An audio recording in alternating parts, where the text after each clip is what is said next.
Finally a game where you're not forced to play as a buff lesbian. Way! Oh yes, because this month the embargo lifts on the Minecraft The Witcher Simulator SimCity Edition GTA 6. Or in other words, Crimson Desert. See, this game is stacked. She's very, very stacked. Stacked like Kim Kardashian removing fat from her face and arms to her because I can't even wrap my head around how stacked this game is. It's Dragon's Dogma meets Kingdom Come Deliverance. Could this be the mythical quadruple A game that we keep hearing from losers like Ubisoft who could never do it? Hit the like button, ladies and gents, and subscribe, baby. Hit the notification if you want more videos like this. Now, I want you to tell me in the comments, are you buying Crimson Desert when it comes out, or do you have a healthy level of skepticism? I want to know where the community is right now when it comes to Crimson Desert. A few weeks ago, there was an IGN, you know, the Ignorant Gamers Network over there. They made a video that came out saying, is Crimson Desert too good to be true? And I thought to myself, wow, if only IGN could show this level of skepticism with, you know, a game like Highguard. Because remember when the Ignorant Gamers Network told all of us not to judge Highguard before it came out? Yeah, they really said that. Now all of a sudden, Crimson Desert is too ambitious. You would think that after giving Dragon Age Veilguard a 9 out of 10 would render that platform as completely useless. They should have packed up their things and went home in embarrassment that would require self-awareness. But I guess Pearl Abyss, the creators, the developers of Crimson Desert, decided not to pay them. Good for them, and just off the back of that, I pre-ordered the game because if IGN is skeptical, then the game is probably great. God, I love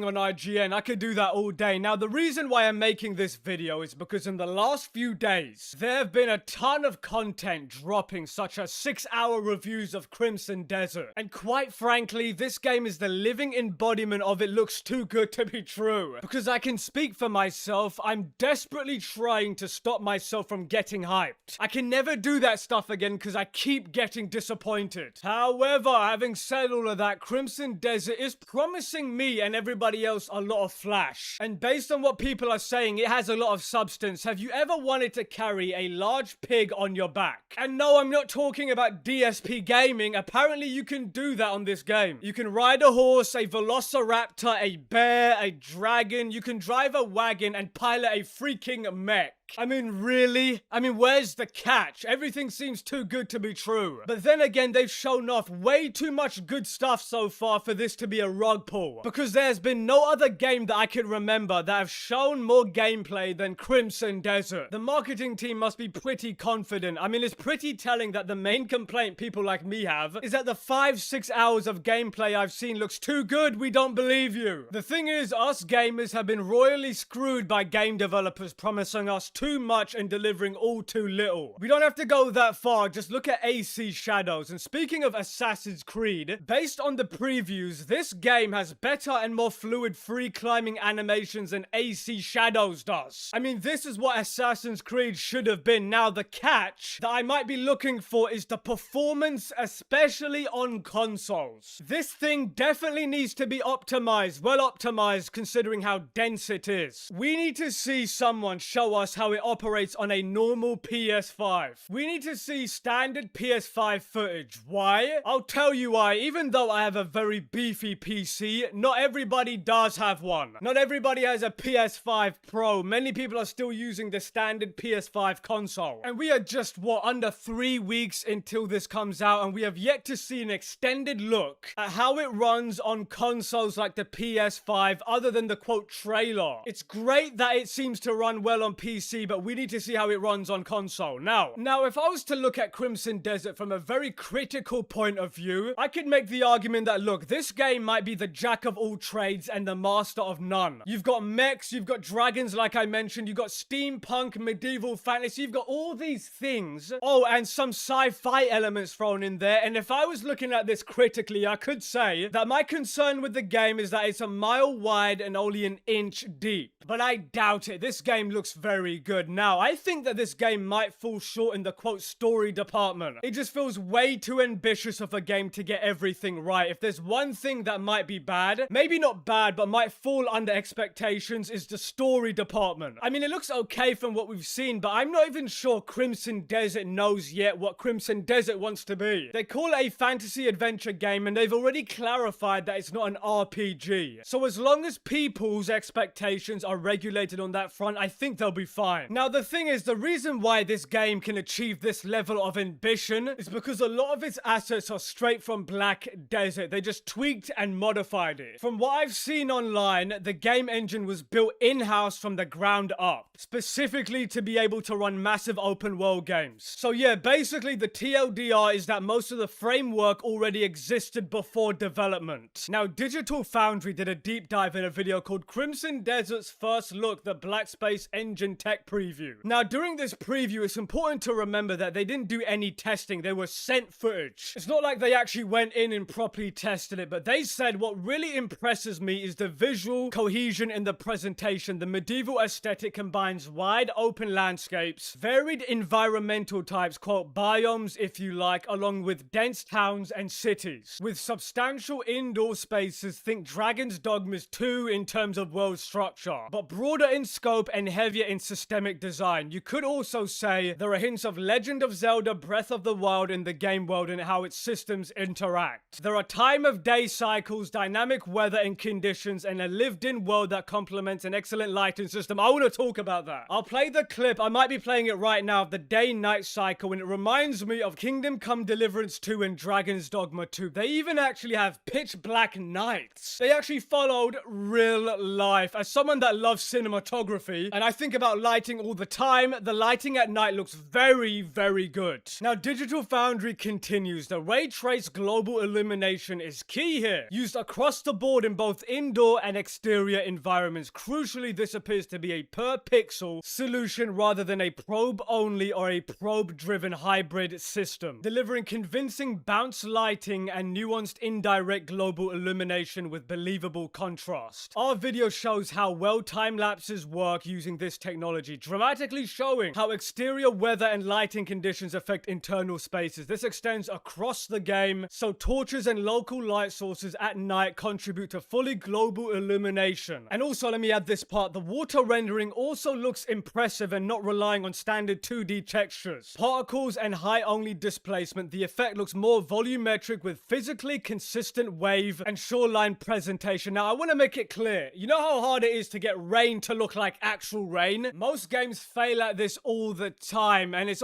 so rare to find a game that can do it. It's harder than finding a rare Pokemon. And so when Crimson Desert showed their nighttime rain scene, I was like, what? You're just showing off at this point. It's incredible. And Digital Foundry agrees. It's not just the waves looking good on streams and rivers too, enabling nature looking flowing and falling water. Typically, these effects are faked and manually authored. How many times have we seen that? But here they seem to be a result of unified simulation system. There's environmental destruction here too, reminding me of the more physical driven mid-2000 games like Crysis and Far Cry 2. You remember Crysis? That game was off the chain. Now, Crimson Desert has spectacle, but it's systemic rather than manually authored. It's actually crazy to me. I'd love to see a deep dive from the developers about their engine, how far they can actually push it, where they plan on taking it in the future, because let me tell you, it's refreshing to see a studio actually build on something they made instead of using Unreal Engine 5. God, I hate UE5. See, these developers are actually showcasing their own in-house technology. I love it. Whereas you have something like Unreal Engine 5 that's completely dominating the market the way it's currently doing. That much consumption of power is not great for the consumers. I'm telling you that right now, especially when it feels like they keep pushing to an ever more demanding hardware requirement, and it isn't really translating into such a meaningful leap in visual fidelity. The juice just isn't worth the squeeze, if you catch my drift. And on that bombshell, let me know what you think in the comments. Are you buying Crimson Desert? I'm actually very interested. I want to know if you're fully behind the hype. Manix out.